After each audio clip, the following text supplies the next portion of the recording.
कृपया अपना अपना स्थान ग्रहण कर लें।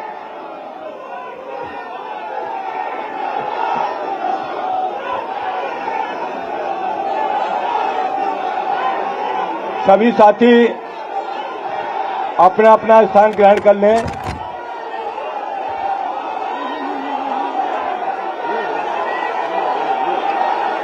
सभी साथियों से अनुरोध है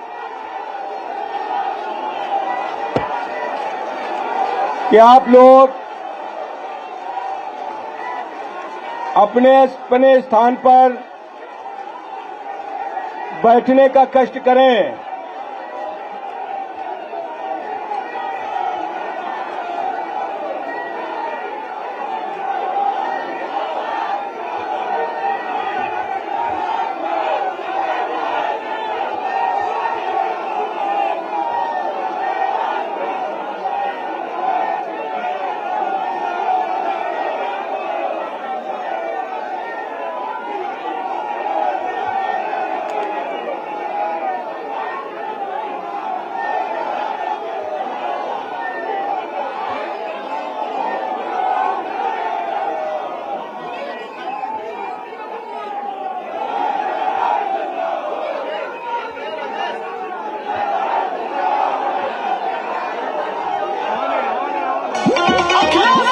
आप लोग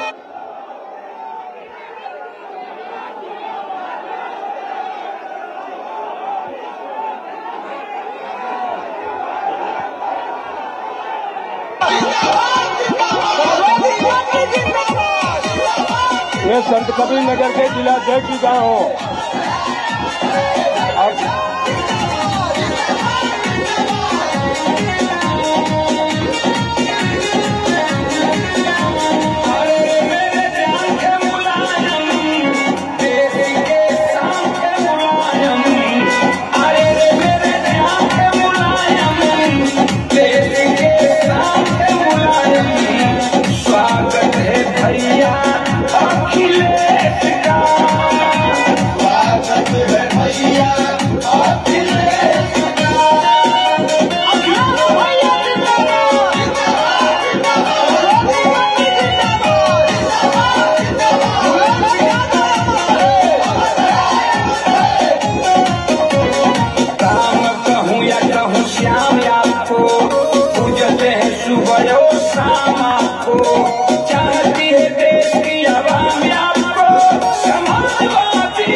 कृपया आप लोग अपना अपना स्थान ग्रहण कर लें। सभी लोग अपना अपना स्थान ग्रहण कर लें। सभी भाइयों से अनुरोध है कि वो लोग अपनी सीट पर बैठ जाएं। पीछे भी आपके पीछे भी लोग हैं, कृपया बीच में जो कुर्सियां हैं इन पर बीच में मत खड़े हों। साथियों, अब ये सुनिए, आप बैठ जाइए। साथियों, बहुत ही खुशी के साथ मैं सूचित कर रहा हूं मीडिया के भाइयों के सामने कि आज समाजवादी पार्टी के राष्ट्रीय अध्यक्ष माननीय श्री अखिलेश यादव की बढ़ती हुई लोकप्रियता पर बहुत बड़ी संख्या पर विभिन्न दलों के लोग आज समाजवादी पार्टी में शामिल होने आए हैं। मैं शामिल होने आए हुए सभी नेताओं और उनके समर्थकों का इस लोहिया सभागार में समाजवादी पार्टी उत्तर प्रदेश की तरफ से स्वागत करता हूं। और वो आप लोग शांति बनाए रखेंगे, क्योंकि मीडिया है, हमको सूची आपकी पढ़नी है। मैं इस शामिल होने की श्रृंखला में सूचित कर रहा हूं, डॉक्टर सीताराम राजपूत भारतीय जनता पार्टी छोड़कर समाजवादी पार्टी में बड़ी तादाद पर अपने समर्थकों के साथ आज समाजवादी पार्टी में शामिल हो रहे हैं। डॉक्टर सीताराम राजपूत भारतीय जनता पार्टी छोड़कर वीरांगना अवंतीबाई लोधी महासभा के राष्ट्रीय अध्यक्ष हैं। दूसरे हैं आरएलडी के राष्ट्रीय उपाध्यक्ष रहे श्री लतेश बिधूड़ी साहब, वो भी अपने सैकड़ों समर्थकों के साथ आज शामिल होने आए हैं। तीसरे हैं स्वर्गीय शाकिर अली साहब, पूर्व मंत्री, पथरदेवा के सुपुत्र परवेज आलम साहब अपने समर्थकों के साथ समाजवादी पार्टी में शामिल होने आए हैं। श्री परवेज आलम साहब, पथरदेवा।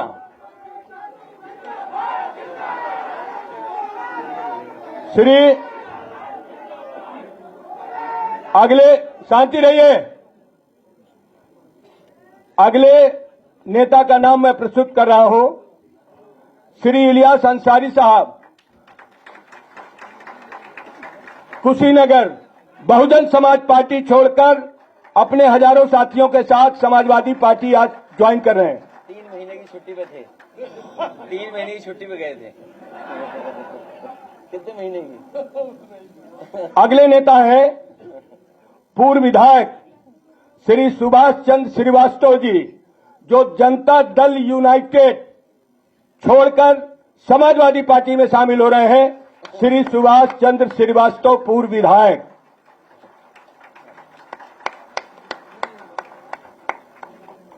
अगला नाम है श्री तिलक चंद वर्मा, बालामऊ, हरदोई, बहुजन समाज पार्टी छोड़कर सैकड़ों की तादाद में अपने समर्थकों के साथ आज समाजवादी पार्टी में शामिल हो रहे हैं। श्री तिलक चंद वर्मा जी। पूर्व विधायक, औरैया जिले के पूर्व विधायक श्री मदन गौतम अपने हजारों साथियों के साथ समाजवादी पार्टी में शामिल हो रहे हैं। पूर्व विधायक श्री मदन गौतम जी। और आपके सामने मुझे नाम प्रस्तुत करने में खुशी हो रही है, स्वर्गीय भालचंद्र यादव के सुपुत्र सुबोध यादव,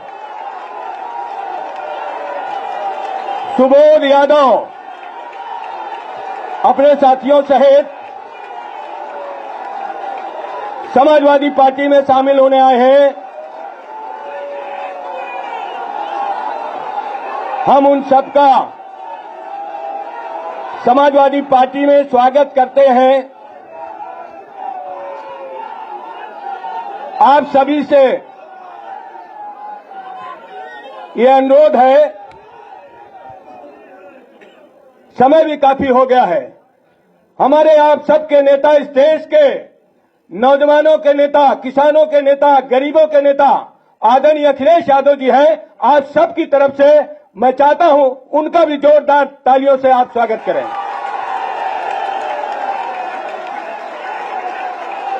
अब मैं मंच पर समाजवादी पार्टी के बहुत वरिष्ठ बड़े बड़े नेता बैठे हैं। मैं आप सबसे अनुरोध करता हूं कि मीडिया पत्रकार भाई हैं, ये शामिल होने की घोषणाएं मैंने की है, उनकी सूची लंबी है और वो सूची सुबोध यादव जी की हजारों में है, लेकिन वो सूची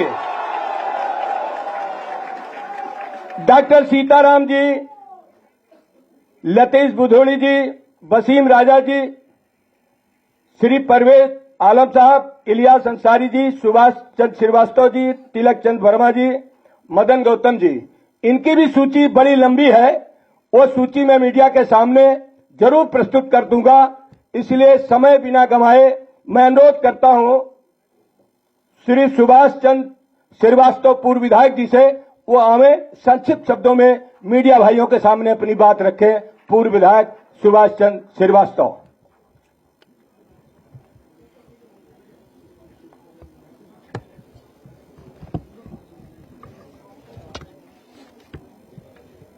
समाजवादी पार्टी के राष्ट्रीय अध्यक्ष और इस मुल्क के भविष्य परम श्रद्धेय अखिलेश यादव जी, यहां उपस्थित समाजवादी पार्टी के प्रदेश अध्यक्ष नरेश उत्तम पटेल जी, इंद्रजीत सरोज जी, अरविंद सिंह गोप जी, अंबिका चौधरी जी और सभी समाजवादी पार्टी के सम्मानित और श्रद्धेय नेतागण और इस सभागार में उपस्थित समाजवादी पार्टी के क्रांतिकारी साथियों, मीडिया के बंधुओं, प्रिंट और इलेक्ट्रॉनिक मीडिया के साथियों, मैं कुछ बातें अपनी कह के अनुमति चाहूंगा। आज पूरे मुल्क में सही अर्थों में काफी दिनों के बाद एक तरह से अघोषित आपातकाल जैसी परिस्थिति है, अनप्रोक्लेम्ड इमरजेंसी जैसी स्थिति है। लोकतांत्रिक संस्थाओं पर हमले हो रहे हैं, संवैधानिक संस्थाओं की गरिमा चौपट हो रही है और 2024 का जो चुनाव सन्निकट है, हम पूरी तरह से इस बात से सहमत हैं कि माननीय अखिलेश जी जो ये कहते हैं कि जो पौराणिक गाथा हमारे वहां है कि यहां समुद्र मंथन हुआ था, तो इनका ये कहना है कि 2024 का जो लोकसभा का चुनाव है वो सही अर्थों में संविधान का मंथन का है।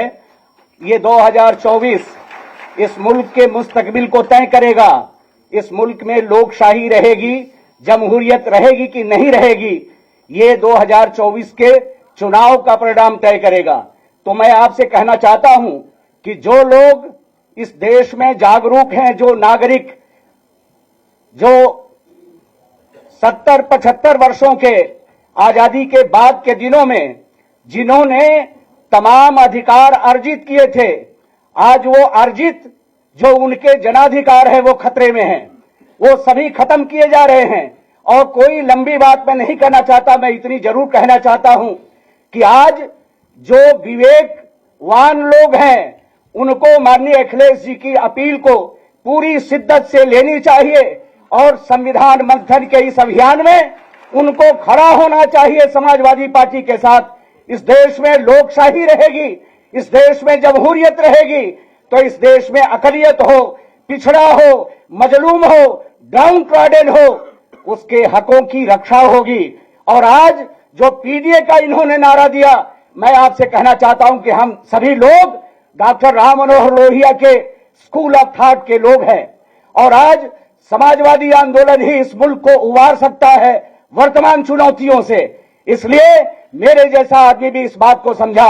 मैं आपसे कहना चाहता हूं कि मैं 13वीं विधानसभा में जनता दल विधानमंडल का नेता रहा और पूरे संपूर्ण यहां लोग जानते हैं कि मैं एक ऐसा व्यक्ति था कि हमारे साथ निर्वाचित जितने विधायक थे सब दल बदल करके मौका पाके मंत्री हो गए और जनता दल के 100 को ढोने वाला मुझे छोड़ के कोई सदन में नहीं बचा।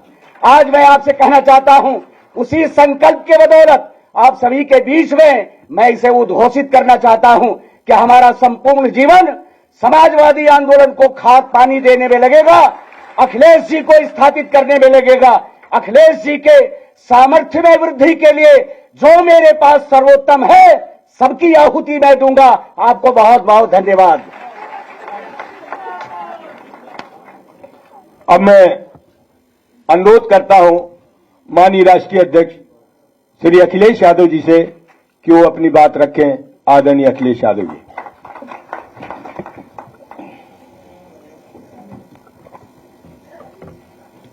हमारे साथ मंच पर समाजवादी पार्टी के प्रदेश के अध्यक्ष, हमारे साथ बैठे समाजवादी पार्टी के राष्ट्रीय महासचिव इंद्र सरोज जी, समाजवादी पार्टी के नेता राष्ट्रीय सचिव अरविंद सिंह गोप जी, पार्टी के बहुत जिम्मेदार सभी हमारे नेता, हमें खुशी इस बात की कि लगातार समाजवादी पार्टी का और खासकर पीडीए परिवार बढ़ता जा रहा है। जो साथी आज पार्टी में शामिल हो रहे हैं, मैं उन सभी साथियों का बहुत बहुत धन्यवाद और आभार प्रकट करना चाहता हूं। सबसे पहले मैं सुभाष श्रीवास्तव जी, पूर्व विधायक, बहुत ही सम्मानित और बहुत समय के राजनीति की परिस्थितियों को समझने वाले, मैं इनका और इनके सभी सहयोगी साथियों का बहुत बहुत धन्यवाद देता हूं जो पार्टी में आज आ पा रहे हैं। मदन गौतम जो हमारे ही जनपद के हैं, हमारे साथ रहे, कई बार के विधायक हैं, इनके आने से समाजवादी पार्टी को और ताकत मिलेगी। इनके सहयोगी साथियों के आने से समाजवादी पार्टी हमारे आसपास के जिलों में और मजबूत दिखाई देगी। डॉक्टर सीताराम राजपूत जी का मैं स्वागत करता हूं। परवेज आलम जो बहुजन समाज पार्टी छोड़ करके आए हैं, मैं उनका और उनके सभी सहयोगी साथियों का बहुत बहुत स्वागत करता हूं। इलियास अंसारी साहब, जिन्हें हम मना लेते तो शायद हमारे साथ ही रहते, लेकिन कुछ राजनीतिक परिस्थितियों की वजह से वो हमें छोड़ करके चले गए थे, लेकिन बहुत ज्यादा दिन दूर नहीं रहे। आज पुनः समाजवादी पार्टी में और इस आंदोलन की मदद करने के लिए आए, मैं उनका भी बहुत बहुत स्वागत करता हूं और हमें उम्मीद है कि वो और उनके सभी सहयोगी साथी मिलकर के समाजवादी पार्टी की मदद करने का काम करेंगे। मुझे खुशी है इस बात की कि बहुत सारे साथी ये चाहते थे कि सुबोध यादव समाजवादी पार्टी में शामिल हो जाएं, और आज वो और उनके बहुत जिम्मेदार और बहुत ही बड़ी संख्या में साथी आए हैं। मैं सुबोध यादव का और उनके सभी साथियों का बहुत बहुत स्वागत करता हूं। समाजवादी पार्टी को मजबूत बनाने का काम करेंगे। तिलक चंद वर्मा जी जो हरदोई में बहुजन समाज पार्टी से लड़े थे, आज पुनः समाजवादी पार्टी में शामिल हो रहे हैं। इनके आने से लखनऊ से लेकर के हरदोई, उन्नाव और आसपास के जिलों में समाजवादी पार्टी को मजबूती मिलेगी। इनका समाज और खासकर बहुजन समाज के लोगों को जोड़ने का काम करेंगे। इससे आने वाले समय में जो 2024 में चुनाव होने जा रहा है, उसमें बहुत बड़े पैमाने पर सहयोग मिलने जा रहा है। लतेश बिदोड़ी जी राष्ट्रीय युवा लोकदल छोड़ करके आए हैं, हम उम्र हैं, नौजवान साथी हैं। ये लंबे समय तक हमारी पार्टी के साथ जुड़ करके समाजवादी आंदोलन को मजबूत करेंगे। मैं इनका भी बहुत बहुत स्वागत आज समाजवादी पार्टी में करता हूं।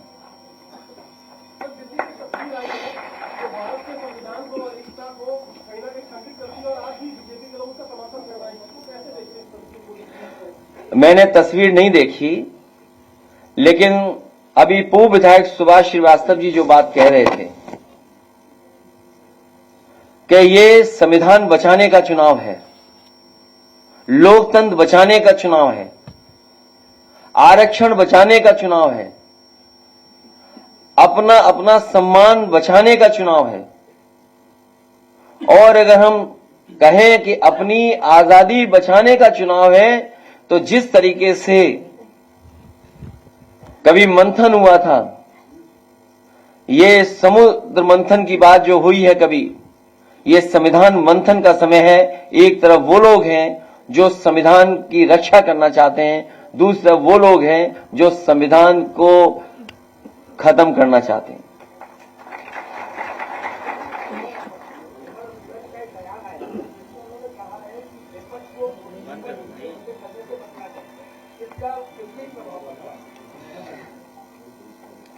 उत्तर प्रदेश के लोग स्वागत भी अच्छा करते हैं, और उत्तर प्रदेश के लोग जब विदाई करेंगे वो भी बड़ी अच्छी करेंगे। जो लोग 14 में आए थे वो 24 में जाने वाले हैं, और 10 साल हिटलर का ही समय था। 10 साल से ज्यादा वो नहीं रह पाया वहां पर, तो 10 साल तो इनका भी पूरा हो गया। और सवाल ये है कि नौकरियां मिलेंगी कि नहीं मिलेंगी। भारतीय जनता पार्टी हटाओ, नौकरी पाओ।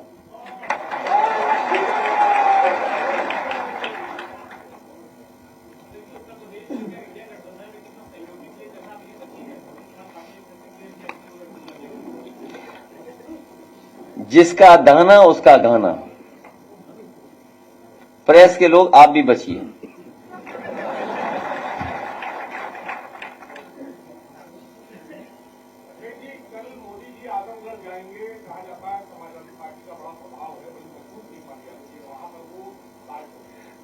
मैंने आपसे क्या कहा? उत्तर प्रदेश की जनता स्वागत भी अच्छा करती है और विदाई भी अच्छा करती है।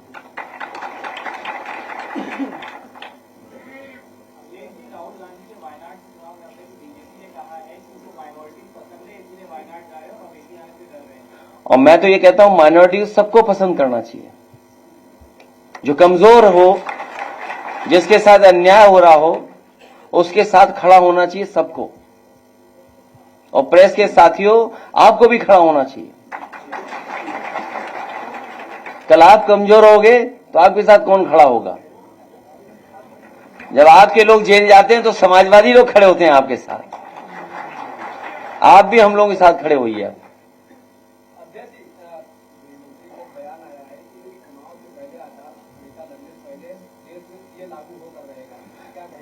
आचार संहिता तब मैं मानूंगा लागू हो गई जब डीजीपी हट जाएंगे, पुलिस के अधिकारी हट जाएंगे। पहले तो आचार संहिता लगती थी, उसके बाद अक्सर जो अधिकारी बहुत दिनों से जमे रहते थे उनको हटाया जाता था। देखते हैं ये सरकार कितने अधिकारियों को हटाती है।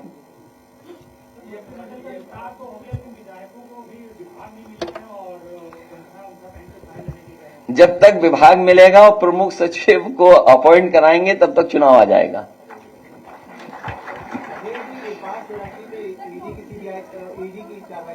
देखिए, जितने भी ये सीबीआई, ईडी, इनकम टैक्स जानबूझ करके सरकार भेजती है जिससे लोग डर जाएं और घबरा जाएं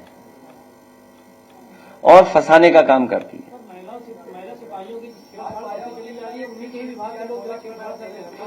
ये एक लंबी सूची है। हमारे पत्रकार साथी ने कुछ सवाल उठाया है। ये बहुत एक लंबी सूची है। अगर पिछले 7 साल का हम लोग गिने तो देश में सबसे ज्यादा इस तरह की घटनाएं उत्तर प्रदेश में हुई हैं।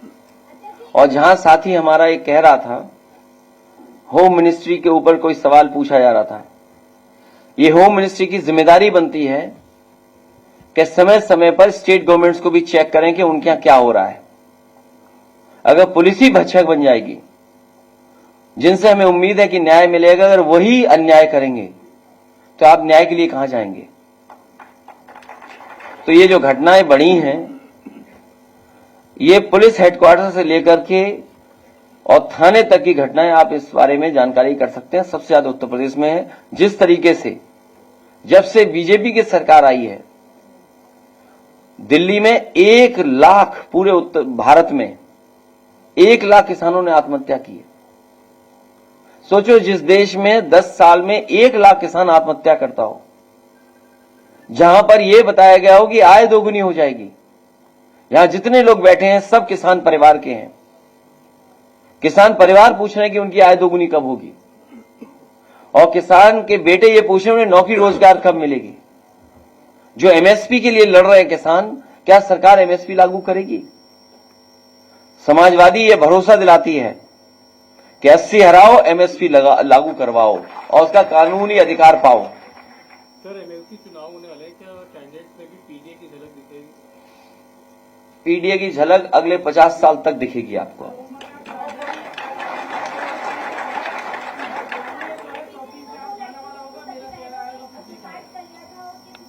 वो गंभीर मामला है जहां 2 बहनों ने आत्महत्या की और पिता ने भी जान दे दी। ये बहुत गंभीर विषय है। कम से कम बीजेपी को न्याय दिलाना चाहिए परिवार को, और कहीं ऐसी घटना दोबारा उत्तर प्रदेश में न हो, उसके बारे में भी सरकार को सोचना चाहिए। जो लोग जीरो टॉलरेंस की बात कर रहे थे, उनका कानून व्यवस्था उत्तर प्रदेश में जीरो हो चुका है।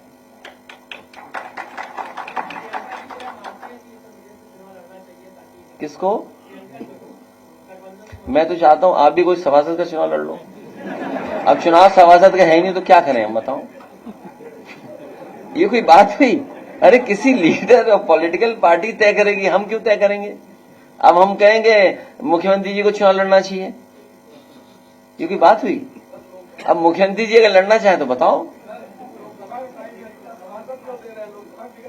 नहीं, कोई क्षेत्र नहीं ना इनमें बनाया नहीं इन्होंने कोई। मुझे जिला नहीं पता ना, मैं विचार कर सकता हूं इनके पास। कौन जिले के हो आप? लखनऊ? नहीं, रविदास जी हैं, अब आपको मौका नहीं मिलेगा।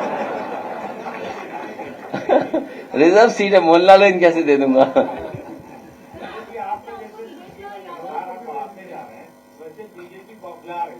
तो आपके भी चैनल में पी है। बीजेपी अभी और घबराएगी, इसलिए घबराएगी क्योंकि पीडीए का हक और अधिकार छीने इन्होंने। आप बताइए, वाइस चांसलर के अपॉइंटमेंट्स हुए हैं, पीडीए कितना है उसमें? जो वाइस चांसलर के अपॉइंटमेंट हुए हैं उसमें पीडीए कितना है? और हमारे ये साथी अलग अलग जिले के यहां बैठे हैं। कभी गवर्नर हाउस से ये सवाल उठता था कि कौन पोस्ट हुआ है, कितने पोस्ट हुए हैं। कई जिले ऐसे हैं जिनमें एक भी पीडीए का अधिकारी कभी पोस्ट नहीं हुआ टॉप पोस्ट में। कई जिले ऐसे हैं जिसमें पीडीए का बड़ी पोस्टिंग पाया ही नहीं। तो ये तो केवल एक बात बता रहा हूं मैं आपको कि यूनिवर्सिटियों में जो अपॉइंटमेंट हुए 34 में पीडीए है ही नहीं कहीं, केवल 4 पीडीए। और उन्होंने जिनको अपॉइंट किया है, अगर वाइस चांसलर अपॉइंट हो गए तो उन्होंने किसको अपॉइंट किया है, उसकी सूची सरकार नहीं दे रही है। जो लोग 46 में 56 कहते थे, 46 में 56, उन्हें सूची देनी चाहिए कि नहीं देनी चाहिए? ये तो केवल मैं एक बात उठा रहा हूं अभी, एक, कि वाइस चांसलर के अपॉइंटमेंट्स में सरकार ने सबसे ज्यादा धोखा अगर किसी को दिया है तो पीडीए परिवार को धोखा दिया है। क्या वो 69,000 के बच्चे किस मंत्री के घर नहीं गए, बताओ? वो इसलिए उनके साथ अन्याय हो रहा है कि वो पीडीए परिवार के लोग हैं, पीडीए परिवार के लोग हक मांग रहे हैं। यही 69,000 में क्या आपने नहीं देखा? कौन सा मंत्री नहीं छोड़ा जिसके घर न गए हों? लेकिन जो वहां लोग हैं वो पीडीए को न्याय नहीं दिला सकते, उनको हक नहीं मिल सकता।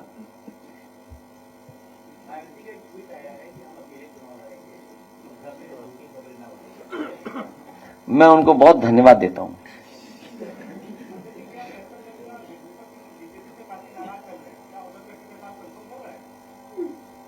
किसका? नहीं, अगर आप कह दोगे तो मैं दे दूंगा। नहीं, सच में कोई झूठ नहीं। देखिए, अगर कभी कोई ऐसी परिस्थिति बनी तो पत्रकार साथी, आपका नाम क्या है? अकील सिद्दीकी कह रहे हैं कि उन्हें टिकट दे देना चाहिए। हम आपकी बात मानेंगे, हम आपकी बात मान लेंगे।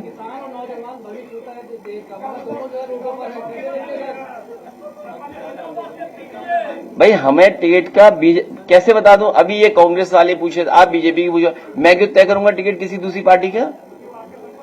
नहीं, मेरे संपर्क में कोई नहीं है। नहीं, हमारे संपर्क में नहीं है। नहीं, हमारे संपर्क में नहीं है।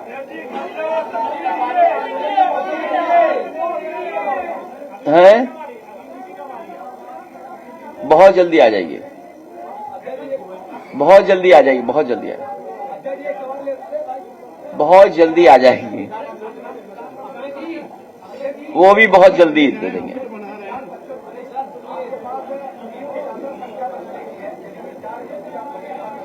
नहीं, अभी चुनाव है, उलझाओ मत इन बातों में।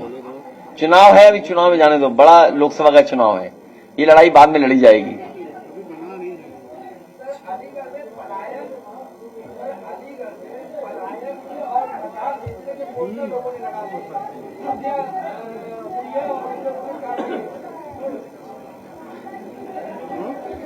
अरे रुक जा बेटा, अभी इनका दरखास्त लेना, अभी बच्चे दरखास्त देना अपनी, ठीक है? दरखास्त देना, किसी से कोई व्यक्ति हो दरखास्त ले लो, सिक्योरिटी वाले दरखास्त ले लो, उसकी मदद कर देंगे। हाँ हाँ, किसने लगाया पोस्टर, किस कारण, मुझे जानकारी नहीं है।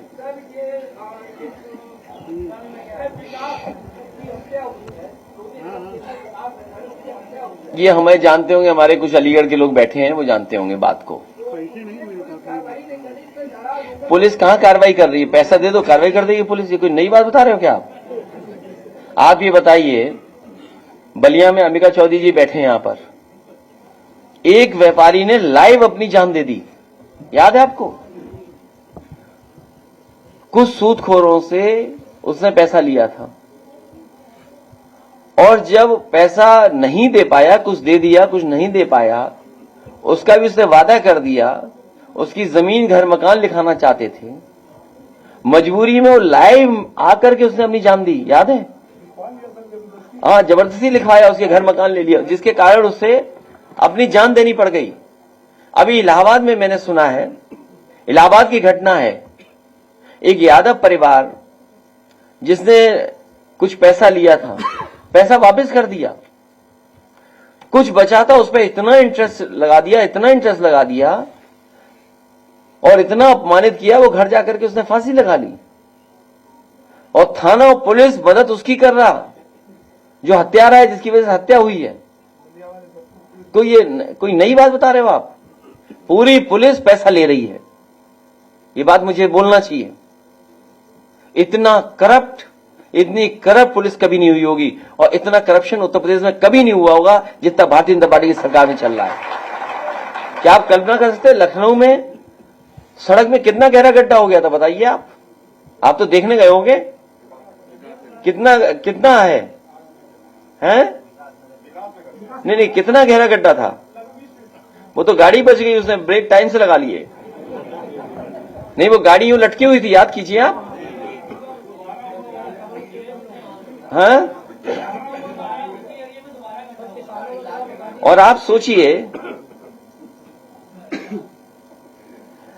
एक अखबार ने लिखा अंग्रेजी में, हाँ शायद मुख्यमंत्री जी अंग्रेजी नहीं पढ़ते होंगे,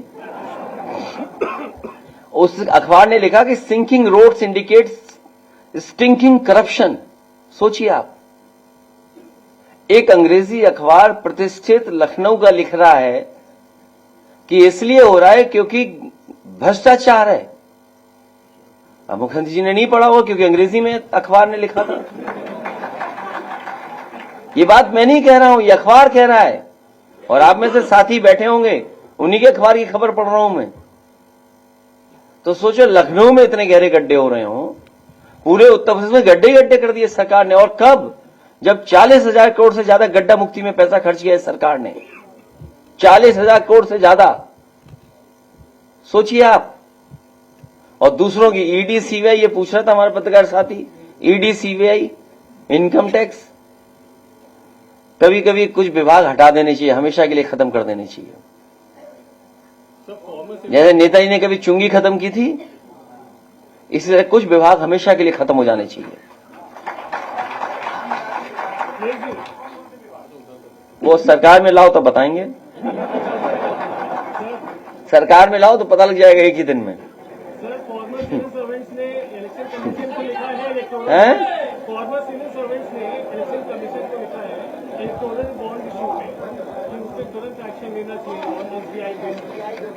किसमें मसला चल रहा है, उसमें फॉर्मर सिविल सर्वेंट्स ने लिखा है इलेक्शन कमीशन को कि एसबीआई को डायरेक्ट करें, तो पढ़ने से लिखे। उस बात में मल उलझिए, बात बिल्कुल साफ ये है, 15 लाख करोड़ तक 15 लाख करोड़ लगभग उद्योगपतियों का कर्ज माफ हुआ है। उन्हीं उद्योगपतियों को फिर कर्ज दे दिया गया। सुनने में आ रहा है कि जिनका उद्योगपतियों का कर्ज माफ हुआ है, उन्होंने इलेक्ट्रल बॉन्ड्स भी दिए हैं। तो अब इसमें क्या बताएं हम? तो जब जवाब मिलेगा रिजर्व बैंक से तो पूरा देश जान जाएगा। लेकिन सवाल यह है कि 6 महीने बाद पता लगेगा, चुनाव मुद्दा ही ना बने, इसलिए है ये सब बात। सबसे ज्यादा पैसा किसके पास गया? कोई बोलेगा नहीं चैनल? आप तो बोल रहे हो। सबसे ज्यादा पैसा गया किस पार्टी पर, तो उसी को बताना पड़ेगा। मैं एक बार फिर, किसमें सपा को मिला होगा? नहीं, वो तो रिकॉर्ड पे है। सपा को जो मिला शायद एक बार 2.5 करोड़ मिला है, एक बार कुछ और मिला है। अरे लेकिन हमें मिल गया, हमने बता दिया। क्या बीजेपी ऐसे बता देगी? हाँ तो मिला है, पार्टी, हर पॉलिटिकल पार्टी को मिलता है। क्या चीज? जिसका दाना उसका गाना। आप लोग चलाइए चैनल पे 1-1 घंटा का शो, तो शायद मिल जाए जवाब जल्दी। लेकिन चैनल वाले शो ही नहीं चलाएंगे। जैसे बेरोजगारी पे शो नहीं चलाते, वैसे इस पे भी नहीं चलाएंगे आप। इसलिए एक बार फिर मैं सुबोध यादव जी का, सीताराम राजपूत जी का, परवेज आलम जी का, इलियास अंसारी जी का, सुभाष श्रीवास्तव जी का, मदन गौतम जी का, तिलक चंद वर्मा जी का, लतेश बिधूड़ी जी का और उनके साथ जितने सहयोगी साथियां हैं, मैं उन सब का स्वागत करता हूं। समाजवादी पार्टी में शामिल होने के लिए बधाई देता हूं। आने वाले समय में जो लोकतंत्र बचाने की लड़ाई होने जा रही है, उसमें लोकतंत्र बचाने का काम आप लोग करेंगे। बाबा साहब भीमराव अम्बेडकर जी का जो दिया हुआ संविधान है, उसको बचाने का काम करेंगे। आप सबका, अपने साथियों का धन्यवाद और प्रेस के लोग आए हुए हैं उनका भी विशेष धन्यवाद। बहुत बहुत धन्यवाद आप। सुबोध यादव जी, आपके साथी माला लेकर आए हैं स्वागत करने के लिए। वो बड़ी माला, सभी लोग बैठे रहे, जो लोग ज्वाइन कर रहे हैं, एक एक करके।